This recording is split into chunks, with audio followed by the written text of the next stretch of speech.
le stade de Roudourou est en train de se métamorphoser parce que dans 2 jours, mercredi, le stade brestois va accueillir ici, dans le stade de Guingamp, le Real Madrid. Un match qui s'annonce incroyable par l'adversaire.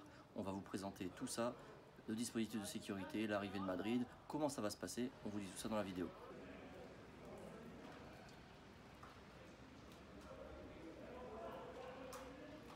Alors, le Real Madrid va débarquer dans les Côtes d'Armor demain, mardi midi, à l'aéroport de Trémuson. Ils sont attendus sur le temps de midi, début d'après-midi, pour ensuite prendre la direction de l'hôtel dans le centre-ville de Saint-Brieuc. Alors, on vous le dit tout de suite, il n'y a pas de bain de foule de prévu. En tous les cas, c'est la consigne qui a été passée par le club du Real Madrid. Il n'y a pas de contact particulier, à part des initiatives personnelles qui seront prises peut-être par les joueurs, mais le dispositif de sécurité il sera à la hauteur. Les seuls trajets ensuite, ce sera pour venir à l'entraînement à Roudourou, veille de match dans la soirée demain, puis lors du match mercredi soir. Ils vont faire la route depuis Saint-Brieuc avec leur car. Le car fait la route depuis Madrid, donc ils auront leur car floqué Real Madrid. Ils ne pourront pas passer inaperçus, mais le dispositif de sécurité sera à la hauteur, comme nous l'explique la directrice de cabinet du préfet des Côtes d'Armor.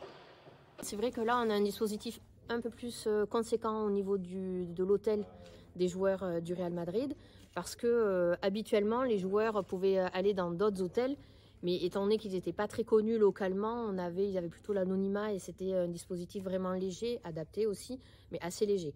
Là, évidemment, pareil, comme je vous disais, c'est quand même des stars du foot mondial. On a potentiellement du public qui va vouloir les voir, on a potentiellement des fans, des groupies, des clubs de sport, on ne sait pas trop encore.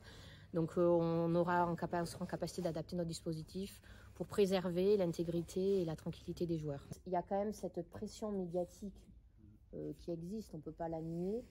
C'est quand même une des meilleures, et ça je fais confiance. Le match a été classé 2/5 par la direction nationale de la Ligue contre le hooliganisme. Il n'y a pas de sujet par rapport aux supporters madrilènes, c'est plutôt par rapport à l'équipe en tant que telle. Et en plus, on a la venue de la ministre des Sports qui sera là pour la première fois au stade de Roudourou. Mais l'information de la soirée, ça va être la fan walk organisée par les supporters du stade brestois. Ils ont décidé d'en faire une pour la première fois à domicile à Guingamp. Ils vont partir du Lapin Rouge, ils sont à peu près 1000 attendus pour accueillir les joueurs à 19h30 à l'entrée du stade. Et ensuite, le match se déroulera et les Madrilènes partiront juste après le match. Ils reprendront l'avion à l'aéroport de Trémuson. Et pour que ce match reste avant tout une fête, c'est quand même ça l'objectif pour tout le monde. C'est un match qui est dimensionnant.